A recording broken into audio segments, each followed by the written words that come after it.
let's say you become allergic to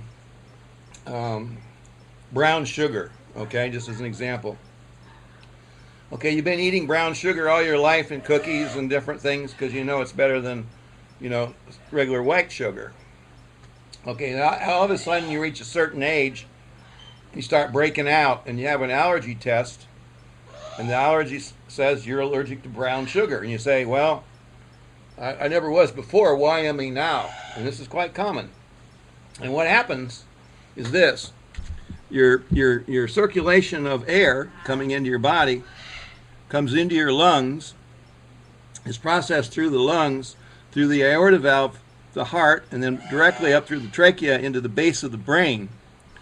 And the base of the brain, the arteries are coming in from the heart, transporting the blood directly from the lungs with oxygen in it. They go into the circle of Willis in the brain, and that circle of Willis is responsible for balance and other things.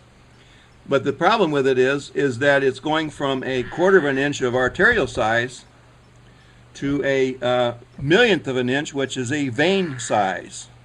So when you go from a quarter of an inch to a millionth of an inch, you have what we call a filter. And so the brain starts filtering off all the things that are, you know, toxic in your bloodstream over a period of a lifetime.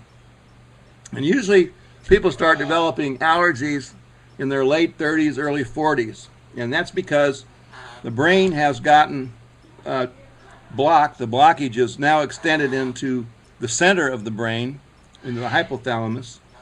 And what happens is it no longer sends out really strong digestive signals to the parts of the body that digest, like the large intestine, the liver processing, and the kidney processing, and the spleen processing. Spleen processing the life force from the oxygen to your body. So as a result, things that were borderline in your body in the first place now become drastically a problem. And so you start developing allergies. And we started studying that 40 years ago when I was working with a bunch of doctors that are world famous. Some of them are like Nathan Pritikin, for example, is not here anymore, so Julian Whitaker took over. But a lot of names people would know. And so what happened was we developed a pyramid called the Powerdome, but the Powerdome, a silver Powerdome. And what we found out is that when you wear the silver Powerdome on your head, it sets up a frequency in the brain that starts descaling all of these arteries that have been, plaque has been building up in your brain, in the veins there, over your entire lifetime. The first symptoms of that is the liver gets overworked because it dumps this junk back into the bloodstream, and it carries it down to the liver where it's strained out. And if the liver gets too much straining going on, it produces what are called acetaldehydes, which then give you a headache. So you need to take the pyramid off, drink water, lots of it. The headache goes away, put the pyramid back on. This process is so strong that we can take people that haven't smoked cigarettes in 10 years.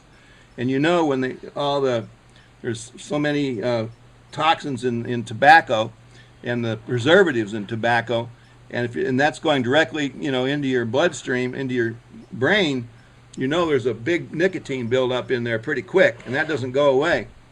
So we take somebody that hasn't smoked a cigarette after 10 years, put that Powerdome on them, and usually for about 4 to 6 weeks, it's worked enough of that nicotine loose in the brain that when the person goes to the bathroom and passes urine, it smells like an ashtray. That's proof that it works. You know, after they get through the ashtray process and the urine clears out, the mental clarity that people have is like when they were very young. It's amazing. And that's been one of our products now for about 35 years. And it works very well. That's probably something you might want to look into. You know, you can find out what your allergies are, but if you want to get rid of them without even knowing, wear a Powerdome. I presented this back, I don't know if you remember it or not, but the Schick Center. Remember the Schick Center for people that were smoking years ago? It was out here in California. It was all over the country. And if you had a smoking problem, you go to the Schick Center. It was called SCHICK Center. It's like a rehab place, and you paid, you know, a couple, $400 or $500, $1,000 to stop smoking. So I met the president of the Schick Center. I presented one of my pyramids to him to detour smokers. He took it into his clinic at the Schick Center, the one in LA, the main one, tried it on a few patients, called me up 2 weeks later and said, I'm going to give you this pyramid back. And I said, how come? He says, it works so well that I'll go out of business. I don't want people to recover this fast. I got to do it the way I do it, or I won't make any money. I said, thanks for the information, took the pyramid back. Matter of fact, the guy that gave him the pyramid was Joe Cocker, the singer, because he had a smoking problem. And then I got it back. But I mean, I think I had Joe keep it, actually, because he wanted it. And I had the same thing with Frank Zappa, back when him and the Mothers of Invention.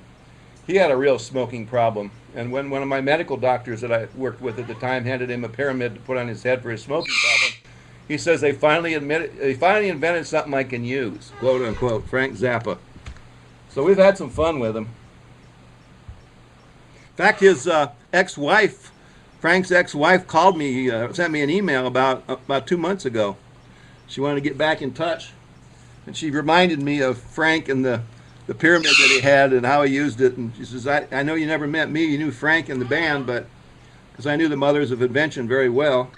Rick Lancelot was one of my clients, his bass player.